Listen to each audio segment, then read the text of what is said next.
Thank you, Alina. It's absolutely, I mean, it's such a pleasure and delight as always to have a conversation with you. So can't really wait to go with the flow, as we just said the intention before. And that's audacious. As I always said, this one of the intention of this Audacious Conversations was to stay within that audacious space of going with the flow and not having a script. So I love the approach, and I can't wait, Alina. Good to be here. Thank you. So let's do that. I think it's I mean, you now have known each other for a while, but why don't you introduce yourself with something audacious to the audience? Thank you, Alina, and hello everybody for listening. Thank you for joining on this Monday afternoon, sunny in Wimbledon here in London. Something audacious about me, goodness. Well, about 3 years ago, I took a big leap out of the corporate world to set up my own executive coaching practice called The Human Advantage. And for me, that was probably the biggest step change I've ever made in my career. Even when I think about it now, it's like, goodness, have I really done it? Am I really here? And I am. And even saying it out loud, Alina, is something that feels, I can feel it here in my heart. Because I didn't come from a family that was a bunch of entrepreneurs. I know when I look back at my family history, my dad still today is sort of one of these, he's very risk-averse, play it safe. And that's when I got my mum as a teacher. It was all very safe and comfortable and feel very privileged. But going out on my own to do something completely different was just completely out of my comfort zone. And part of me goes, am I really doing it? And I'm like, yep, you're here. Yeah, you are. And actually, I mean, I've known you for longer than 3 years. It's interesting. I mean, I've always associated you with this phenomenal, learning mindset and always wanting to just keep learning. And, that's only a tiny piece, I think, of your story. Interestingly, yes, you jumped, and you made that risky decision to not play it safe. But what else was audacious about your story? I think you have to unpick it. And it's interesting that you use the word learning, because I was a chartered accountant by trade many, many moons ago. I trained with Arthur Anderson, having studied accounting and management at uni, and swore I'd never be a chartered accountant. 6 years with Anderson, I looked up, and actually this is part of my story, because I looked up and I didn't want to sell. I didn't want to be in the marketplace out there selling and walking. I was an expert at what I did. And so I moved into industry, but I wanted to continue to learn. And I did a master's in management development and change there. So I negotiated with my boss. They sponsored me through it at Bristol University. So I did that in my own time before moving into KPMG. And that was great. I was consulting. I was traveling the world. I met my husband at Anderson's. We got married. All amazing stuff. But actually, I was missing learning. And actually, that's where you and I met, because I was sponsored, I guess, to become an executive coach whilst I was at KPMG. And that's where our paths crossed. It was back in 2015, 2016, if you think that's almost 10 years ago when our paths first connected. And for me, it was that learning. It was continuing to do something different. And I always say to people that I come across when they're thinking about their careers and what they're doing, is, are you learning?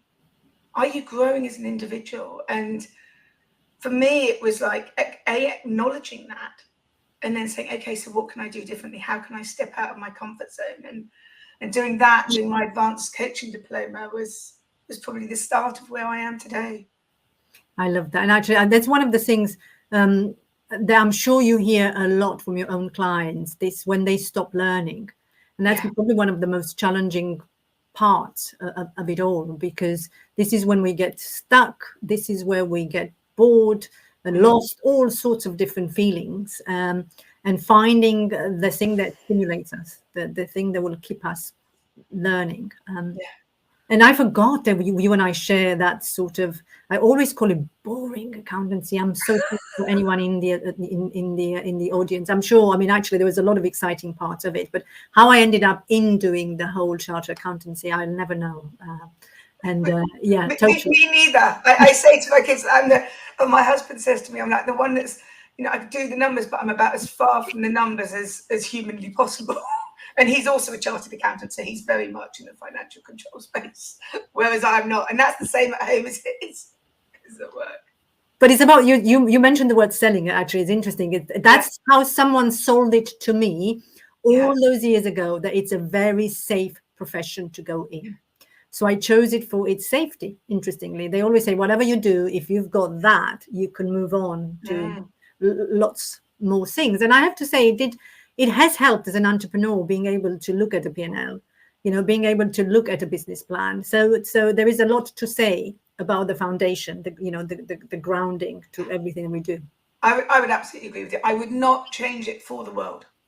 Like the learning, the growth, the experience, the exposure, the friends that I made during that time, I felt very privileged to be there. And as you say, I couldn't be having the conversations now. I couldn't be working with the clients that I am without that commercial experience. And I guess that leads it into where I'm at right now. So yes, I'm an executive coach, but actually it's about the human advantage and the commercial advantage. Like, how can we take the power of coaching to help others have better commercial conversations? We talk about human-centric leadership, but what does it mean? And with selling out there, well, how can you marry the two together? And that's what I'm passionate about. Yes, absolutely. And I know that sort of because that's probably one of the most difficult parts, I think, for any coaches in the audience. I think, a lot of people they learn how to become a coach, as you do need to have certain skills, and you need to, and yet the difficult part of making it a successful entrepreneurship or a successful venture is having this commercial side to it. Is how do you translate the coaching into a business? And that's a completely different ball altogether. Yeah, no, absolutely. But I'm loving every minute. So it's all good. It's fantastic, just celebrating that. And actually the other thing for you and I were sort of talking about the book, as I saw you. I've got it, look. Yay, here we go, matching. I saw you a few weeks ago on the 22nd of August when the book came out officially. And my mission is to redefine Audacity in its positive light under these three pillars of courage, care, and non-conformity. So I'm curious, which one is the one that speaks to you most right now?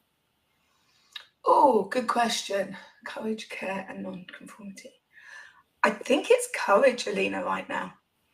I think it's really that courage for doing something different. And what's interesting is actually the more I've done, the more I've stepped out, the more courage I've had to do something different. So, that first step of courage we talked about, leaving KPMG after the professional world of 25 years to do my own thing. I was given an out. KPMG were amazing. So I resigned, and I have to think back the years, because I resigned in sort of January 21 after, we'd had some of the pandemic, and I was thinking about my own thing. And I was going, okay, I'll leave in the April, I'll go out. And actually I had all my medical checks and was diagnosed with early stage breast cancer, which, you and I have spoken about this hand on heart. And I know so many people that have had, caught it far later than I have. I was very fortunate. I believe in, serendipity. We say in coaching, there are no such thing as coincidences. I have to believe that was meant to happen at that moment in time, because I was lucky. I escaped with the lumpectomy, radiotherapy. KPMG were phenomenal. Like, they were absolutely phenomenal as a business. They completely looked after me. And I had an opportunity to stay safe. I had that opportunity to stick with the business. And I thought about it. But I thought, I was 45 at the time. If I don't do it now, I never will. And so that was the first step of courage to go out. But actually through doing that, I stepped out. I started my podcast back end of last year. I've just started, and you are my North Star, thinking about putting all the content into a book. So literally last couple of weeks, I'm working on a book proposal challenge to bring the human advantage to life for those, that I'm not able to coach one-to-one or working with the groups, but to spread the word. I'm so passionate about the human side of leadership, how we can use those skills for growing our businesses, growing our teams, and also looking inwards to ourselves, because it all starts with self. And I think that's one of my biggest learnings through this whole audacious process, if you want to call it, is actually the amount of time that I need to invest in me to be better for others, to be better for my clients. And this isn't about my goal for me. I do have something with my son years ago. This is primary school, I hate me, but it says dream big or go home. Oh, if you can see that. Dream big or go home, is that what it says? Dream big or go home. Oh, I love that.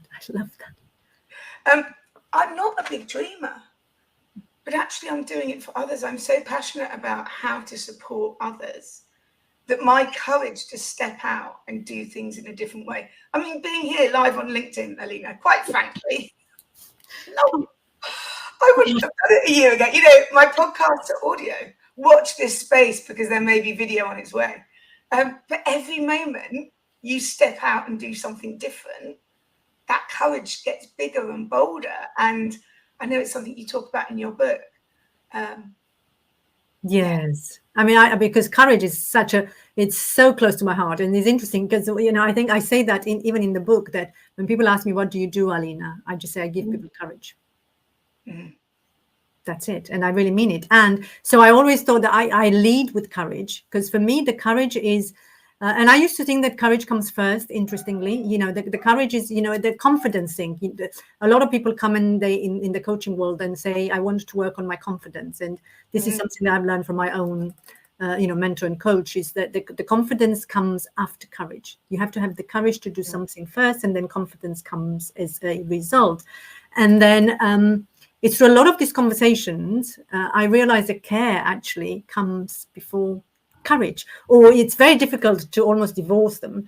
I used to have leading with courage, care, and non-conformity originally, and then through a conversation, I think I was sort of mentioning to you with a dear friend, and she said, actually, Aina, you lead with care before you lead with courage. And that's one of the things that I talk about in the book as well, is and this is probably my post-writing definition of audacity. It's not what I put in the book. And the book is more sophisticated, but it's truly this capacity to care so much about someone or about something that you stop caring about what other people think, about their judgments. And that's courageous in itself. That's why it's very difficult to not have one without the other. But yes, really caring about something. And in your case, of course, it's what did you care about? Interestingly, I'm curious to make that big leap and jump in the cold water. I cared about making a difference. I cared about the belief in how coaching could be even more powerful than it is today in organizations. And there's an element of me that is quite frankly frustrated with the coaching world, is it's not as professional as the likes, as a chartered accountant, right? We have a badge, we have a name that's internationally recognized. And actually, as coaching, we do, you and I are both qualified. We have the supervision that we need, that we take on a regular basis, all that kind of good stuff. But actually, as an industry, if we're really honest with ourselves, it's less professional. And I cared about making a difference, bringing coaching to the wider corporate world in a way that helps people understand what it is and how it can add to the bottom line, as well as supporting the people. It was that care that took me there. But building on what you said there about the care for others and what you care about, and to not care almost what other people think, for me, the number one is about caring about you. And so I've had to learn to care about myself. I'm still not very good at it. As a woman, as a mother of two almost teenage boys, 12 and 14, and a husband, I'm constantly caring about others. With elderly parents, I'm constantly looking out for others. But actually, I've realized that I have to care about me and what I believe in, to be able to then look at things for others and the other's perspective. And that's the start of the human advantage, actually. So the human framework that I use when we're helping people to have better commercial conversations, be more confident in sales environments, which is one of the biggest things that I do with business development. So we don't start with a commercial end. We start with who are you as an individual. That's the non-conformity piece, because we talk about human-centric leadership, but what does it actually mean? And everybody, the messages are, we want to be inclusive, we need to be diverse. Everybody recognizes it. But then traditionally, people look up and they say, well, I don't want to be like Jane or John or Jack or Joe or whoever it is. I want to be like me. But there's no playbook like that right now.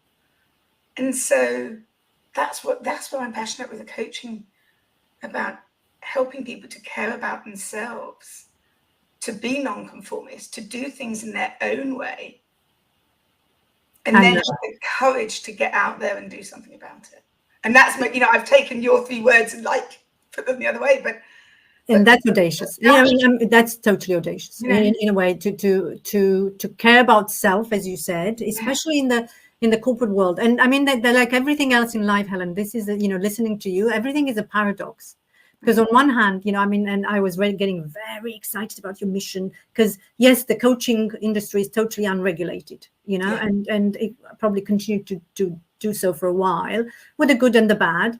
The moment you regulate it, as we know, as we've been working for financial institutions, both of us, there's going to be there's a lot of frameworks and you have to conform to a lot of rules. So for me, I'm not minimizing the importance of rules. I actually love rules. I'm a rule maker in as much as I can conform to rules, because you have to have boundaries in order to be creative. And yet there are moments where non-conformity will really serve. And that's the biggest art. That's a science and the art of everything. How do you maintain your uniqueness, which is, what my book talks about, and yet still, when you're part of a collective, you also have to be attuned to the collective. Yeah. Well, an attunement is one of the first part of your work, isn't it? And that's the most difficult. I think I was telling someone else on one of the previous LinkedIn lives, and that was the most difficult one for me to write. One, because it wasn't meant to be. That was one that I created after I've written the book, and my editor at the time said, Alina, you need to have an 8th A.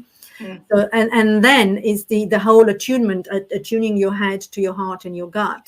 It's actually a very difficult thing to do in practice. You have to do a lot of work, and what came to mind is breath work, but it's not. That's in the most simplistic way. But it's a lot of body work.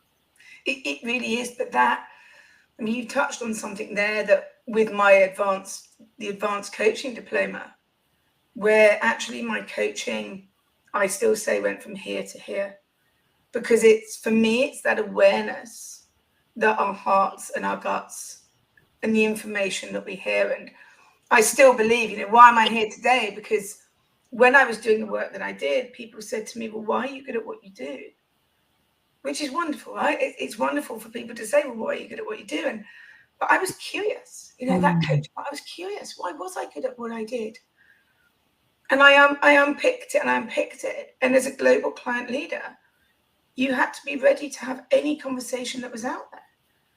You had to be able to talk to, CEOs, CFOs, head of HR, head of risk, head of IT, you name it, head of legal. And just being curious and knowing yourself, how's the conversation going? Yes, there's the preparation. Yes, there's the insight, absolutely. But there's also this piece about creating a container of trust to have the right type of conversation, to be able to listen, to be able to question. And you talk about it in your book as well, that whole, I love how silent translates into listen as well. I was talking with a group last week. And it's just a different type of skill. And you're right, it doesn't happen overnight, but with the awareness of that attunement to what you're noticing, what you're sensing, can be super powerful, not just for yourself, not just for the conversations with your teams, but also those conversations with your maybe internal stakeholders or clients. you know, and for me, that's the golden thread that knits it all together, where we can be truly human-centric leaders, but also really commercial at the same time. And I wanted to actually, I'm going to ask for permission from you, because I wanted to almost slow down and pause in this particular moment to make an announcement, because we were talking about attunement, and I think it's only appropriate that I just bring it in right now. You know that I had a competition as part of my book. So the book was out officially on the 22nd, and then this was an idea from my marketing team. From love marketing team. It terrified me, because, you know, I mean, she just said, let's do something fun. Let's have some sort of a, you know, competition where we will get people interested, you know, of course, buying the book, but then writing a review, which is, you know, it's another chore. It's another task that people could do without. So then she said, let's do something so big that it cannot be, you know, it can't be missed. So we went out and promoted. We gave 2 weeks for the people who wrote a review on Amazon, will then be put into a hat, and there's going to be a winner for the Audacious Leaders Retreats in Transylvania. So this is probably one of the things that I'm most proud in my coaching practice. You know, it's a lot of the other things, but we have created this retreat that we do every year on top of it looks amazing. For those people that go, it looks amazing. It's and it's one of your many audacious things, Alina, that I continue to amaze me. Yes, one of those fine days you will be there, I hope. But it's effectively, it is an opportunity to get attuned. So that's why, I mean, we do a lot of that attunement work. So the way we did it, the way we sort of played, is we stopped at the time on the 5th. So we had 2 weeks, which was the 5th of September. And then what Mary did, so just explain the process, she just put it all into a spreadsheet. And then I said to the team, without knowing, just call a number. Yeah. Just give me a number. And then, because she had, you know, from one, I think at the time we now have 37, and I'm still aiming for 100. But at the time, I think we had about 30. So, and then the winner is, you ready for whoever's winning? I mean, we'll have to then promote this, is Chris Wada. Oh! It is you. And my goodness. I know. And then... No.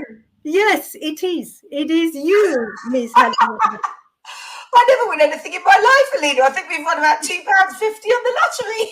Here you go. Here you go. Now, you want it or you're not. But it was a funny moment, because it's like, my goodness. I'm going to let you take that in. Now, 15th of May. I think I'm free. I think you're going to have to make it free. Audaciously. Yes, I will have to make it free. But we were joking, in as much as, you know, I think when Jennifer was saying you must make the announcement, I thought, well, I have got this LinkedIn Live with Helen in a week. Can we wait? Can we just wait? But then I was debating, is it you or is it Chris? That's me, really. It's just his Amazon account that I buy things on. Oh, I don't know. He might just, you know, I was sort of thinking, maybe I should send him. You should. I mean, one of our big challenges over the last few years is recruiting men. Yeah. Or maybe you come together. Oh, here's an audacious invitation to you. Ah, there we go. You would love it as an experience. Anyway, I mean, that was just such a... Oh, wow. Oh, my goodness. You've completely... But you're doing this on live, Alina. If you were here, I'd go... Oh. Just fill it in. Fill it in, Helen. Thank you. No, I was so... I mean, it was an amazing moment, because, you know, when it came and we just said... Well, obviously, we excluded family. So we always just like, if someone else comes... and it was... I didn't recognize... I just thought Chris, you know, for me, I didn't recognize the name. And there were a few names there that I don't recognize, actually, on the Amazon reviews. And I have to say, I was so touched. I was so moved by some of the reviews, because, you know, when I was looking at them, some of them, I don't know this person, but she just said simply the best. And it absolutely warmed my heart. So I didn't realize it was you. And when I saw it, it's like, Chris, yay, we have got a man. It's all the same. You're like, didn't you say press reset and like do it again? No, I loved it. And I just thought, okay, now you're going to have, between the two of you, you're going to have to decide, because, sometimes it's not winning the lottery. It's like, I know you wrote the review, so you really are, you deserve it all. But he just lent you his Amazon account. So. Oh, wow, Alina. I know. I mean, I've seen it from afar and it looks, as I say, incredible. It's one of the audacious things that you've done, and even when we first met, when we were coaching together, I remember you talking about the hotel. I mean, thinking, and I think, this comes back to the conversation that we're having, that you and I are both sat here running our own executive coaching practices, focusing on the markets that we do with the clients. But none of this has been, for either of us, a one-step wonder. This has been, in the making for a long time. There's, I think I was saying to you before we got onto the recording, what was the motto that I had when I left KPMG? And it was one conversation at a time. And for anybody that's listening and anybody that has supported me along the way, I'm truly, truly grateful from the bottom of my heart, because it's been an amazing journey and one that I know will continue, but you just don't know. I often describe it a bit like a house. If you're thinking about a house, maybe need decorating, but you don't know what's in the house until you don't know what the house looks like until you go outside the gate or inside the gate. And once you're in the gate, well, then you need to get to the front door. And then once you open that door, you don't know what rooms are there. And until you can open that front door and then next step of the conversation, you don't know what might be there, whether it's a bathroom or a living room, and a bedroom, maybe that needs decorating. And where does that go to? And I use that analogy sometimes with my clients in terms of helping them to think about moving into spaces that are stepping into the unknown. Because we never know what's around the corner. We just never do.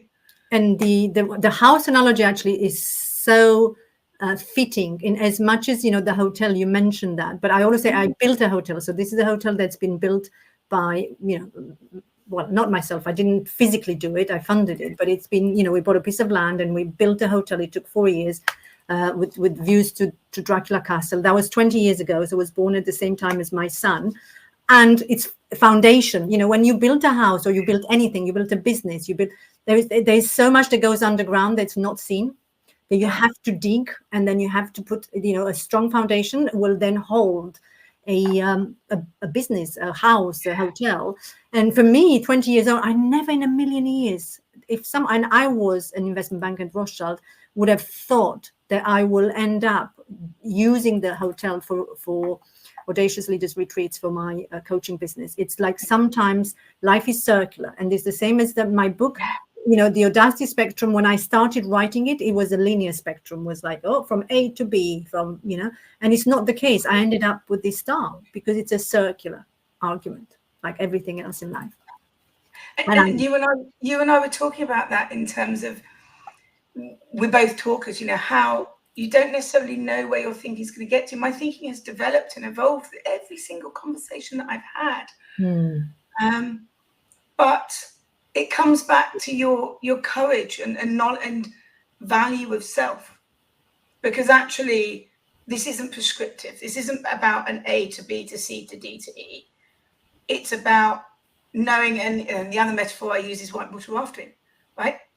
You get your boat, you get your team, you make sure you have the right team behind you and with you. You make sure you have your life jacket, your helmet, you do your preparation. But you never know where the bends are or where the rocks are going to be. And for me, it's about adapting. It's the A in my human. So in the how you show up, understand yourself so you can understand others. What's your mindset? How do you act and adapt? And then what are the next steps that you're going to take? And I think that for me is, what are the next steps, one by one by one, to be audacious, to lead in a way that, I can't believe the time, 29 minutes and 30 seconds. It's I know, but I'm so excited. I'm so excited I was able. This was so, fun, and I never expected to be able to announce a winner. This is just. I never dreamed it in a million years. To be honest, I kind of did it and was like, yes, it's amazing, and then forgot about it. Yeah, and I didn't tell you, I was a bit mischievous because I said to you, even before we were online, I said, Helen, would you allow me? Do you give me the permission to just make an announcement on this? I'm going to just sidetrack it again. You did not know what I know. Blindsided, Alina, blindsided. I'm not often blindsided, but you did blindside me. And I was thinking you could, actually, I mean, that's it. And I'm saying this with a lot of love. Of course, I put you on the spot, and this is, committing yourself. Our love for you, for most people. I'll be there. I'll be there. That'll be fantastic. You're committing yourself. And, as we know, actually, before you and I started, I had a call from a member of my team, and you don't know what life, what happens, again, maybe I'll sort of, I don't want to just, you don't know what happens in life. And we just have to allow for that. But I'm really excited about, definitely having your energy in my Audacious Leaders Retreat next May.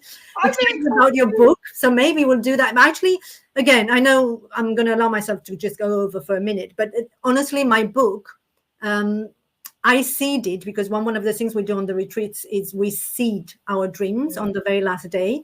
And my book was seeded in May 2022. This is when I put the actual seed by a rose. And I said to myself, I'm going to find a publisher. And I did by the end of that year. So that's my wish for you. Whatever it is, we'll dream it up. It's interesting. One of the things I took away from you, Helen, you said, I don't dream big. And I almost wanted to go into my coaching in that moment. I said, but that's something that I'd love to, come and dream Maybe big. that's something for May, Alina. Maybe that's the next step of this conversation, right? That's something in May. Well, it will have to be. That's what I'm saying and not saying. The May will have to be, dream big. That's what we do there. You're going to push me. I've already got goosebumps. But it's been such a pleasure. You and I can have this conversation for another 2 hours from now. Maybe we'll continue it. I mean, you've got your own podcast. We could continue the LinkedIn Lives. And we will, because you're going to be on series 2, which I'm kicking off very, very shortly. So, yes, we'll have another conversation on the podcast, Human Wise. And if your listeners haven't heard of it, go and have a look on Spotify or Apple and look out Human Wise. And Alina will be on there very shortly. Oh, thank you. Well, I'm accepting the invitation, although, as we're teaching yes and no's. But thank you. And for all of the listeners, please do, as I said, just buy the book and write a review. I'm still hoping for that 100, and I'll celebrate big. I'll think about another competition when I get, maybe for the number 100. We'll see. I'll ask Genevieve. Absolutely. Love it. Thank you so much for being here. That was such an honor. Alina, wonderful. Thank you for the invitation. And I wish you well tomorrow evening with the second book launch party. With the second party. Thank you. And thank you for being there first time. Thank you. Thanks, Helen. Take Bye care. for now. Bye. Bye.